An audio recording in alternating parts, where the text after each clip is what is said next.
Her fingers dug into his wrist like a claw as crystal cases and bright lights watched in silence. She yanked his arm, screamed, "I caught a thief, a savage," and her voice sliced the air while 2 security guards thundered in, grabbed his shoulders, and drove him to the glittering floor as customers gasped and phones rose. This manager has no idea she just made the biggest mistake of her life. Before we find out exactly how she pays for it, make sure you subscribe and hit the bell so you never miss a single story of justice on this channel. "Face down," barked the taller guard Blake, his knee pinning Jamal's back as the cold tile kissed his cheek. "I'm face down," said Jamal, his voice steady and low, his breath measured like he was counting to 10 inside his ribs. "Hands where I can see them," snapped the shorter guard, Ortiz, wrenching Jamal's elbow up in a way that made a hot ribbon of pain flash along his shoulder. "My palms are open," said Jamal, cheek to the floor, eyes tracking the overhead camera's little red eye, as if it could blink a different reality into existence. "You think you can stroll in here in a hoodie and pocket a ring?" hissed the boutique manager, Mrs. St. Clair, her pearls trembling against her throat, her name badge winking Cartier with every heave of her breath. "Not today, not you, not your kind." A couple by the love bracelet display recoiled.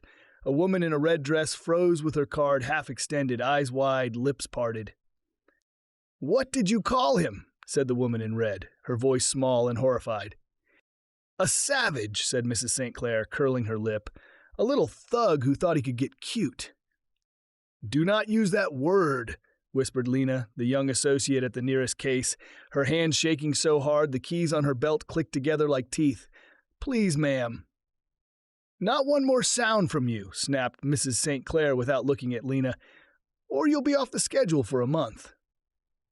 "He asked for engagement rings," said a teenage girl by the door, her phone up, braids brushing her jacket. "That's on my video. My name's Tasha. I saw him walk in. He was polite. He didn't touch anything." "Put that phone down," said Mrs. St. Clair, slicing her gaze toward Tasha like she could cut the lens. "No filming in here." "You don't own the air," said Tasha, voice steady, camera rolling, heart thrumming. "This is a mall, this is a story, and this is wrong." "Empty his pockets," said Mrs. St. Clair. "Cut him if you need to. Blake, hold him still. Ortiz, call 911 and tell them we've got an aggressive male resisting." "I am not resisting," said Jamal, a bell of clarity in the din. "Liar," snapped Mrs. St. Clair. "Animals don't get to rewrite the truth." A gray-haired man in a faded veteran's ball cap took a step forward, his jaw tight, his hands flat at his sides as if he'd learned a lifetime ago what to do with them when rage crawled up his spine. "You're assaulting him," said the veteran, voice calm with effort. "Let him up." "Step back, sir," said Blake, not looking up. "Do not interfere." "You already interfered," said Tasha, "with reality."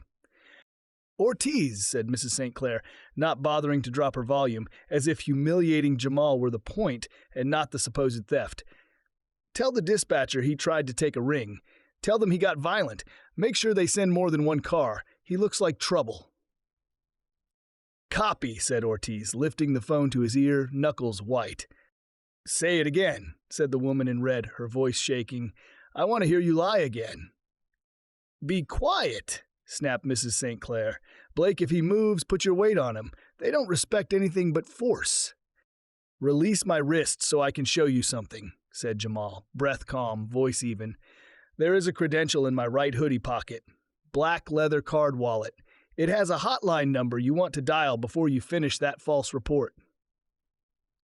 "Nobody gives credentials to thieves," said Mrs. St. Clair. "Blake, cut the pocket if you have to." "Don't you dare cut his clothes," said the veteran, rage poisoning the edges of his words. "You do that, and you're buying a lawsuit and a criminal charge with your name on it." "Do not threaten me," said Mrs. St. Clair. "This is my store." "This is Richmont property," said Jamal, eyes on the camera. "You work for a standard." "You don't get to say that name," said Mrs. St. Clair, mocking him. "You people think learning a brand is a password." "Ma'am," said Lena, voice cracking, "please stop." "I will not be lectured by staff," said Mrs. St. Clair. "You are all here because I keep the brand safe from this." "You're not keeping anything safe," said the woman in red, tighter now. "You're destroying it." "Ortiz," said Jamal, keeping his tone steady as a metronome. "Before you lie one more time to that dispatcher, tell Blake to use his free hand to take the wallet out of my right pocket. 2 fingers. Pull it out. Open it. Read what it says." Blake hesitated, the conflict drawing his face down like a weight. "Now," said Jamal, not raising his voice, but making it impossible to ignore. Blake slid 2 fingers into Jamal's hoodie pocket and fished out a slim black wallet. He flipped it open. He stared. The color drained from his face as if someone had pulled a plug under his skin. "What does it say?" asked the veteran, voice low. "It says," began Blake, swallowing, "Richmont Group Security, secure operations audit, level 4 clearance, a hotline number, a QR code, name reads Jamal Laurent." "That's fake," said Mrs. St. Clair, but her heel drifted back half an inch as if the floor had become too hot to hold her. "There's a number on the bottom," said Jamal. "Call it. Put it on speaker. Do not hang up until a human confirms the code. The code is printed at the bottom of that card. Read it to them." "Do not call," said Mrs. St. Clair, but this time it sounded less like command and more like pleading with the tide. Blake hit the number. The line barely rang. "Group security for Richmont," said a crisp, neutral voice. "This line is recorded. Provide your boutique identification number and the audit verification code at the bottom of the credential." "I can get the boutique number," blurted Lena, unable to stop herself. "It's on the adhesive under the register." "You will not," began Mrs. St. Clair. "Read it," said Jamal. Lena ducked to the register, hands shaking, and called out the digits. Blake read the code. "Code verified," said the voice, and its tone changed like a cloud that suddenly realized it was a wall. "Stand down immediately. You are interacting with a live in-field audit by group security. Release the auditor, confirm he is not injured. Do not contact law enforcement. The regional director and group legal are joining this call now." Blake lifted his knee like he had realized it was on a landmine. Ortiz let go of Jamal's arm, his hand snapping back as if burned. Jamal pushed up slowly, rolled his shoulder once, checked his wrist, then looked at Lena and nodded.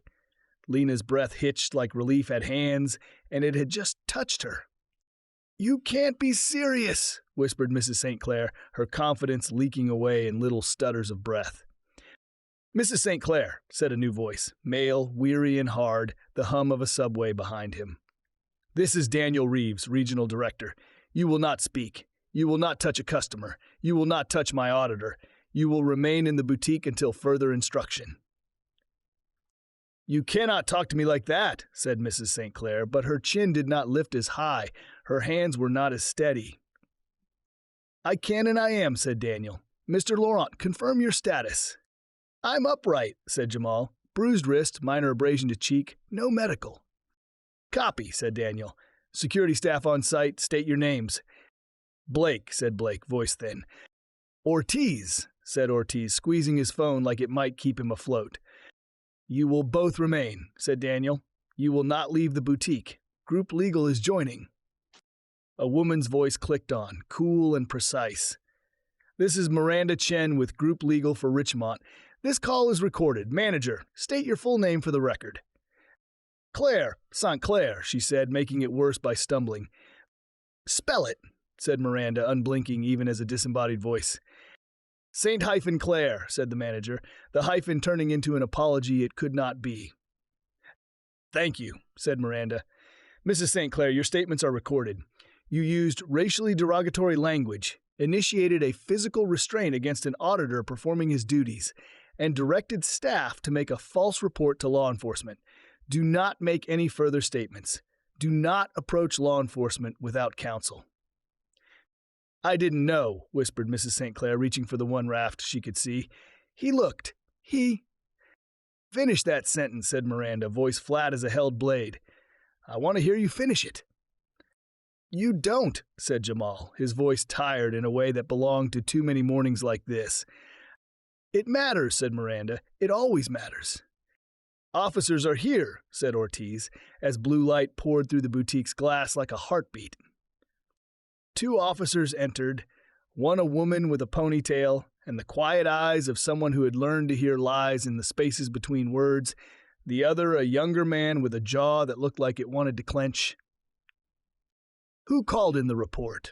asked the woman officer, scanning the room, seeing the phones, the faces, the shame sliding off people like sweat. "I did," said Ortiz, lowering his phone. "We were told, the manager said—" "Officers," said Jamal, lifting his hands open, credential now visible.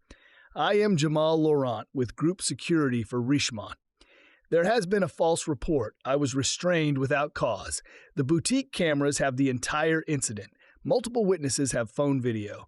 I will be requesting to file a report for assault and false reporting. I will provide you with a copy of the footage and witness contacts." "Sir," said the woman officer, nodding once, the relief of dealing with someone who spoke in straight lines flickering in her eyes. "We'll need statements. We'll need to see that footage." "You will," said Jamal. "Lena, keys to the back office, please. Bring the DVR access laptop and 2 blank external drives." "Yes," said Lena, moving fast, grateful to be doing something clean. "You will not go in the back," said Mrs. St. Clair, a reflex snapping out of her like a whip she was used to cracking. "Only managers are permitted." "You are suspended," said Jamal, and the sentence settled over the boutique like a verdict read in a quiet courtroom. "Effective now. Turn over all keys and access. Daniel, confirm." "Confirmed," said Daniel. "Mrs. St. Clair, you are relieved of duty pending termination for cause. Turn over keys now." The keys trembled in her palm, then rattled into Jamal's hand, then into Lena's. Every little metal clink sounded like a rung broken on a ladder. Lena disappeared into the back. She returned with a slim laptop and 2 brand-new drives. Jamal plugged one in, typed with the familiarity of a man who had built this pipeline with his own hands, navigated to the correct camera angles, scrubbed back, hit play. The room watched the room. The moment Jamal had entered and waited, not touching, the way he said, quietly, "Excuse me, is there someone free to help me with a ring?" The way Lena started toward him with her kind, nervous smile. The moment Mrs. St. Clair slid between them, smile thin and cold, words clipped. The toss of the plastic ring sizer like you'd toss a chew toy. Jamal tucking the sizer into his hoodie pocket, the other hand holding his phone like a mirror to get the size to tell his girlfriend later. The step, the grab, the shout, savage, trash, you people, the slam to tile, the knee, the fear. Tasha's video played next, the audio rawer, the truth somehow louder because it wobbled. The officer's jaw tightened. The younger cop swallowed hard. "Officers," said Miranda through the speaker, never missing a beat. "We will provide you with a copy of this footage and the raw files. We will be pressing charges for assault and false reporting, and we will be cooperating with any civil rights investigation your department or the state's attorney general undertakes." "You can hand us that copy now," said the woman officer, eyes still on the screen. "We'll attach it to the incident report. We'll need the names of all witnesses willing to provide statements." "I'll compile them," said Jamal. "Tasha, what is your last name and best contact?" "Williams," said Tasha, her hand steady now, voice clear. "I'll give you my number and email, and I'll airdrop my video to the officer and to you." "Thank you," said Jamal. "Mr. Laurent," said Daniel, voice cautious now in a way that made Lena glance up, sensing a shift. "We have an additional matter. I received an internal memo this morning from Geneva, the chairman's office. Governance change. It references your role. Before we proceed, for the record, confirm your title." Jamal closed the laptop softly. He stood straighter. He felt the hoodie on his shoulders, like a crown stolen back from where someone had hidden it on a low, dusty shelf. "I am more than an auditor," said Jamal, voice even, eyes on the manager. "I designed this audit. I selected this boutique because of complaints about profiling, shadowing, refusals of service, and a pattern of treating black customers like suspects. I came dressed the way I used to dress when I could only window shop. I wanted to see if my people could walk in here and be treated like clients." "You set me up," said Mrs. St. Clair, voice ragged, breath hitching, fingers twisting. "I offered you a test," said Jamal. "You failed." "For the record," said Daniel, and his voice gentled like he was placing something precious where it belonged, Confirm your title." "I am the new Chief Executive Officer of Richemont," said Jamal, not performing it, just saying it. Effective today, the board confirmed this morning the announcement went to global leadership at sunrise in Geneva. The boutique held its breath. A murmur rose outside the glass like the mall itself had just learned a secret. "No," said Mrs. St. Clair, shaking her head, pearls clicking. "No, this is some social media prank. This is—" "Would you like us to patch in the chairman?" said Miranda, the faintest curve of humor in the otherwise iron edge of her voice. "So you can tell him he's part of a prank?" "Officer," said Jamal, turning to the woman cop, "you have the footage. You have the false report. You heard the slurs. I would like to file for assault and false reporting. I request that this former manager be placed under arrest."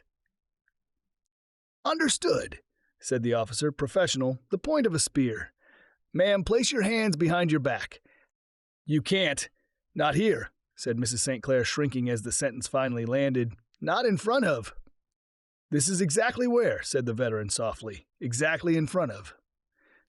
"Hands behind your back," said the officer again. "Not unkind. Not negotiable." "Blake," said Jamal, looking at the man who had put his knee into his back. "Assist the officers under their instructions. Do everything by the book." "Yes, sir," said Blake, voice breaking on sir like it cut him coming out. He and the officer moved in synchronized, quiet steps. They guided Mrs. St. Clair's wrists behind her. The handcuffs clicked, two small sounds that echoed like a drum roll that finally stopped. "I will sue," said Mrs. St. Clair, almost sobbing.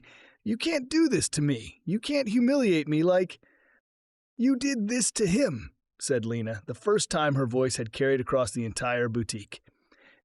"Mrs. St. Clair," said Miranda, "all business, all spine. You are being arrested for assault and for making a false report to law enforcement. Richemont is terminating your employment for cause. Group Legal will coordinate with law enforcement and the district attorney.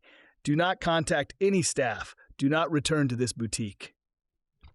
"Officer," said Jamal, "walk her out through the main floor, slowly. Blake and Ortiz will lead the way you made me go. The reversal matters." The officer nodded once. She and her partner flanked Mrs. St. Clair. Blake and Ortiz stepped ahead, opening the path.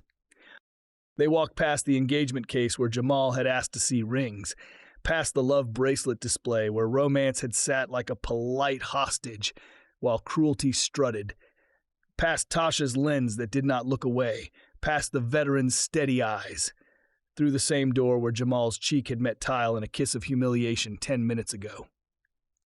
Outside the boutique, people turned. Some clapped, tentative and then firmer as they realized what they were seeing. Some filmed. Some just stared, mouths open, taking in the mirror. Jamal watched until the blue lights folded her into their pulse. He turned back to the counter. He exhaled. "We're not done," said Jamal, his voice gentler now but still sharp enough to cut the day into before and after. "We will do this properly. Lena, close the doors. Put up the sign that we will reopen later today." "Yes," said Lena, moving, relief and purpose braided into the same rope now. "Officer," said Jamal, turning back, "here is a drive with the footage. I will give you a second copy for your case file. I will also provide a written statement. We will collect witness statements on site." "Thank you," said the officer, taking the drive. "I'll need your contact, title, and a brief on what you want included in the charges." "Assault and false reporting," said Jamal. "Additionally, your department can note biased motivation as an aggravating factor. You will also be receiving calls from corporate regarding the licensed security contractor's conduct." "We will notify our licensing bureau," said the officer. "False reporting is a big deal. So is reckless restraint." "Miranda," said Jamal, eyes still on the officer. "Coordinate with state authorities. If there is a civil rights unit at the Attorney General's office, advise them. We will cooperate." "Yes," said Miranda. "Already drafting emails. Also, Daniel, loop in vendor management. The security firm's contract is suspended pending review." "Done," said Daniel. "I've notified procurement. We will bring in a firm with certified de-escalation and bias training. We'll mandate quarterly retraining. We will publish the schedule to staff and post it in back of house." "Good," said Jamal. Now the boutique. He turned to the staff who had frozen at registers and cases, hearts in their throats. "Staff," said Jamal, not raising his voice but filling the room. "Listen closely. This is not a moment to fear. This is a moment to fix. We will be transparent. We will be better when the doors open again." "Yes, sir," said Lena, already wiping down the counter like ritual could scrub shame off glass. "Lena," said Jamal, "you are interim floor lead effective immediately. Daniel will confirm pay and title. I want you to compile names of every client who had appointments today. We will reach out, explain we closed for an incident, and reschedule. We will be honest." "Yes," said Lena, tears shining but not falling now. "Blake and Ortiz," said Jamal, looking at them, not unkind but unblinking. "You will each give full statements. You will also sit for retraining if you remain employed by the contractor. Today, you followed an order you should have questioned. Your job is not to be muscle. It is to be calm." "Yes, sir," said Blake, voice wrecked. "I'm sorry." "Learn," said Jamal, "or go." "Mr. Laurent," said the woman in red, stepping closer, clutching her handbag like it had become too heavy. I can give a statement. I heard her words. I saw everything." "Thank you," said Jamal. "Your name?" "Grace Meyer," she said. "I live nearby. I came for a birthday gift, and I got this." "Grace," said Jamal, nodding. "We will take your statement, and we will still help you with that gift when we reopen." She swallowed and nodded. "Veteran," said Jamal, turning to the man in the cap. "What's your name, sir?" "Arthur Wells," said the veteran, gravel and kindness mixed in a voice that had seen too much. "I'll say what I saw." "Thank you," said Jamal. "Tasha, stay with us. Your video is important." "I'm not going anywhere," said Tasha, chin up. Jamal's phone vibrated. Daniel's voice shifted. "Jamal, I have communications on standby, and the chairman waiting. Do you want to speak to him now?" An older, warm voice with a European lilt filled the speaker, the kind of voice that had spent years telling rooms what they were going to be and then making it true. "Jamal," said the chairman, "I am watching the first act of your tenure in real time, not how most people start a first day." "Not how most people live a day either," said Jamal. "Communications is drafting a statement," said the chairman. "It will acknowledge the incident, your presence, the arrest, and the steps we are taking. Suspension and termination of involved staff, review of contractor, immediate training, and outreach to affected guests. We will not hide behind legalese. We will say the words discrimination and apology, and we will not dilute either." "Good," said Jamal. "Add that the boutique was closed by the chief executive officer on site. Add that we will be appointing an internal council of frontline associates to advise leadership on guest experience without bias." "Done," said the chairman. "Also, your mother would be proud." Jamal's throat tightened for a second, then loosened. "Thank you," said Jamal. The line clicked off. Jamal turned back to the small crowd of witnesses who had not left, as if leaving would be abandoning something that had decided to fight. "Before we reopen," said Jamal, "we're going to the back office. We're going to look at the data." Lena looked startled. "The data?" "The log of refusals," said Jamal. "The notes on clients. The tags. I want to see how many walk-ins were labeled non-priority. How many of those had notes like hoodie or slang for race coded into them. We will stop pretending the rot is only in one person." "Yes," said Lena, swallowing. "I'll show you." "Officer," said Jamal, turning to the woman cop, "you are welcome to observe. Transparency is our only friend." "I'll observe," she said, curiosity and respect in equal parts. They moved to the back office, a space of beige paint and bright fluorescent honesty. Lena sat at the computer, fingers still trembling but finding their skill. She pulled up the client management system. Jamal stood behind her, reading as lines of notes scrolled. "Walk in, no appointment, Hoodie, watch him," read Lena, voice small. "No sale." "Walk in, wants ring, low budget, talk quick," read Jamal. "Walk in, looks like trouble. Call me if he lingers," read Lena, her voice cracking on the word trouble. "Stop," said Jamal, the word gentle and brutal at once. "Who wrote that?" "It shows manager initials," said Lena, pointing to a column. SC. The officer looked at Jamal. That's useful for pattern, she said. Very useful. Jamal nodded. He grabbed a screenshot tool and saved copies to the second drive. He scrolled further. Client refused service due to attitude, read the log. Escorted out. That was a black couple, said Lena, eyes wet. They were laughing, happy. She said yes. He wanted to buy a ring the same day. Mrs. St. Clair said they were noisy. They left. They looked so hurt.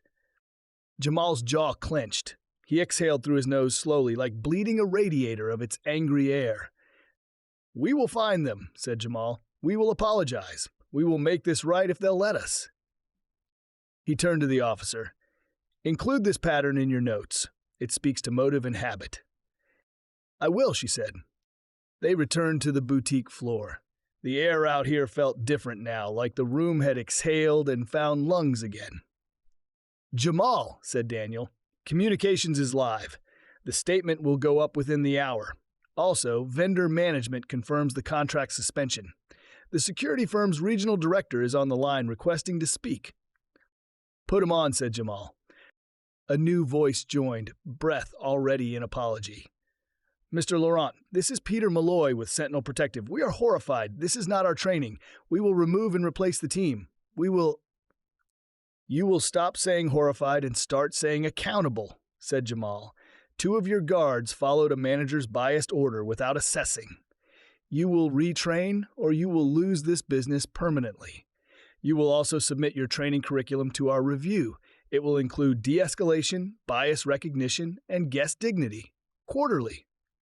Yes, said Peter, scrambling. Yes, we will do whatever you require. You will do what the situation requires, said Jamal. Send me your plan by end of day. If I do not have it, procurement will finalize your termination. Yes, said Peter, smaller now. Understood. Miranda, said Jamal. Send them a letter memorializing this. Done, said Miranda. Mr. Laurent, said Grace, the woman in red, voice timid now that the storm had turned to process. I know this is not the time, but do you want to still look at rings? I do, said Jamal, and the room brightened the way a human face brightens a photograph. I came here for love. Hate doesn't get to cancel that. Lena smiled, tears finally spilling over, the good kind. Come, she said. I have something you'll like. She pulled out trays, velvet like a promise. She laid out a classic solitaire that caught the light and made it dance. She laid out an oval that lengthened itself like a song. She laid out a 3-stone that looked like past, present, and future holding hands.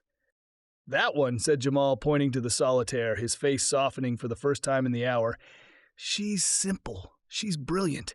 She doesn't need more than the truth. It's beautiful, said Lena. We'll size it perfectly. We'll size it right now, said Jamal. Use the ring sizer I have. The plastic one you tossed at me, he added, looking at where it had clattered to the floor and now sat like a relic. Lena laughed and then covered her mouth. Sorry, she said, eyes bright. It's just the symmetry.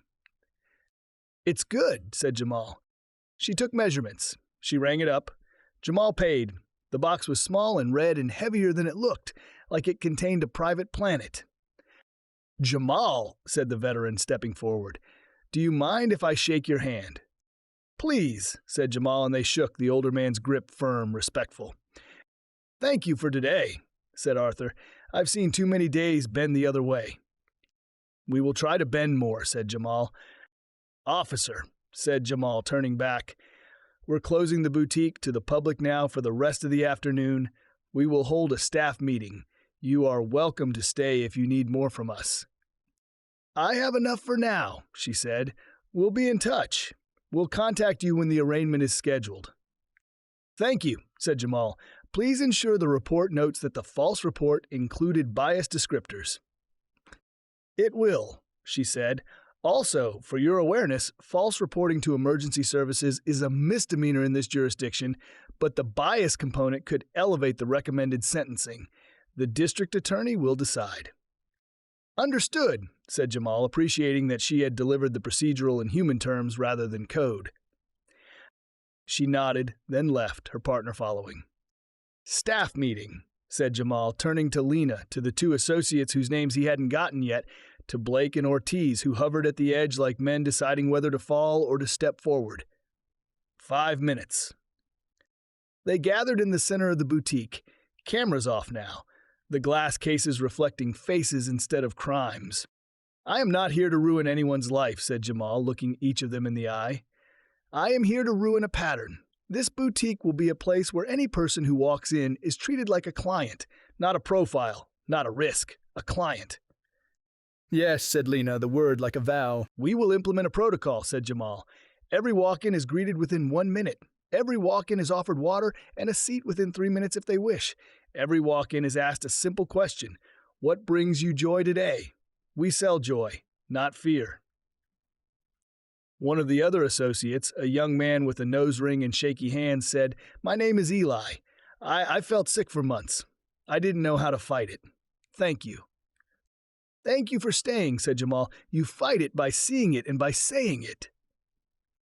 Blake, said Jamal, turning, you had a choice. You chose wrong. Do you know why? I trusted the wrong person, said Blake, eyes wet. I saw a manager get scared and I made her fear mine. I didn't look. I didn't listen. I didn't think about the video camera and how it would sound later because I should have thought about how it sounded right then. Good, said Jamal. Keep that. Learn. The next time someone says he's resisting, ask yourself, are his hands open? Is his voice calm? Is the complaint about behavior or about a story someone is telling themselves about a hoodie? Yes, sir, said Blake. Ortiz, said Jamal. You used the word resisting on that call. Why? It's what I hear, said Ortiz, shame raw. In videos on the radio, it was like my mouth was on autopilot. Turn the autopilot off, said Jamal. Change what you take in. If your input is fear, your output will be harm. Yes, said Ortiz. Daniel, said Jamal into the speaker. Create a regional listening session. Staff only, no managers. I will attend the first one.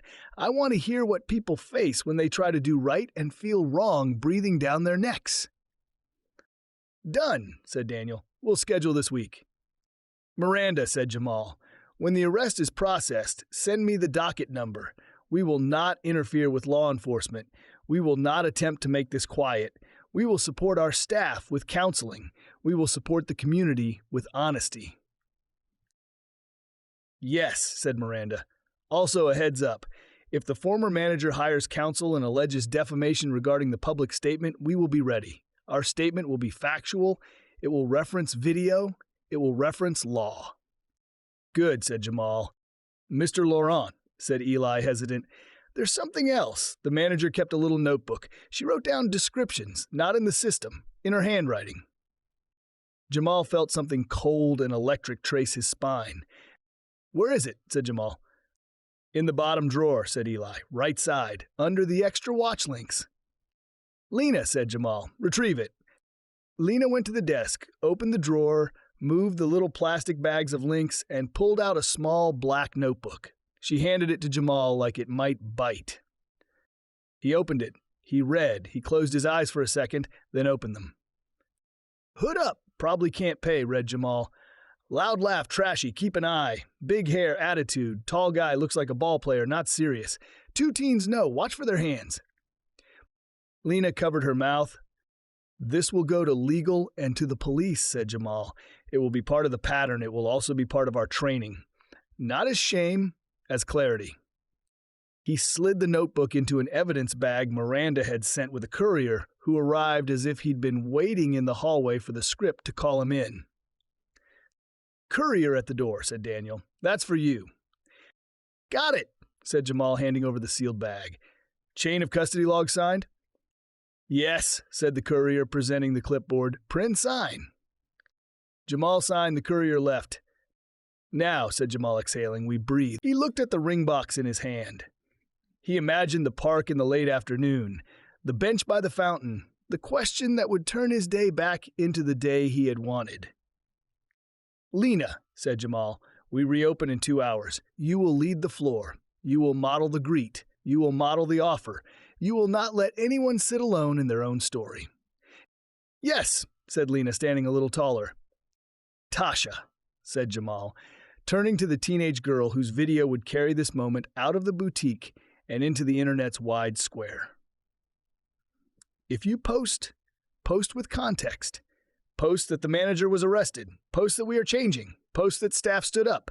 Post that the chief executive officer was here and closed the store because integrity matters more than sales. I will, said Tasha, nodding hard. I'll put the hotline for complaints in the description so people know where to go. Good, said Jamal. Use plain language. People live faster than policy. He stepped to the door, looked out at the mall, at the ordinary flow of shoppers who would never know that a small revolution had slid through one set of glass doors and rearranged some furniture inside a corporation's soul. His phone buzzed, a text from a contact labeled simply with a heart. Later? Yes, he typed back, always. He pocketed the phone, felt the ring box knock gently against it, two small certainties side by side. The veteran approached one more time, a little smile tucked into the corners of his mouth. Coffee on me if I ever see you again, said Arthur. I owe you for this movie having a better third act than I expected. I'll take you up on that, said Jamal. Jamal, said Daniel. Press is called. Local station. They want to comment on background. Communications only, said Jamal. No on camera today. We will hold a presser next week when we release our new guest protocol. Chairman texted, added Daniel, softer. He said again, your mother would be proud. I think he texted it because he needed to say it twice. Jamal closed his eyes for a second and let the warmth of those words wash away some of the sting still buzzing in his cheek. Tell him I heard him, said Jamal. Tell him I'm buying a ring and then I'm going to the park. You are allowed joy, said Daniel, surprising himself with the tenderness in his own voice. We all are, said Jamal. A mall security supervisor poked his head in, a big man with a small voice. Mr. Laurent, he said, we heard about the incident. We're here to help if you need anything. Thank you, said Jamal. You can help by ensuring your team knows the difference between observing and escalating. If you see a hoodie, see a human, not a hazard. Yes, said the supervisor, cheeks coloring. Jamal turned back to the staff one more time, feeling the last threads of the old story loosening. We are going to write a memo, said Jamal. But before that, we're going to write a moment. When we reopen, the first person who walks through that door, you will greet like they are the first person who ever bought a thing here. Yes, said Lena, smiling fully now.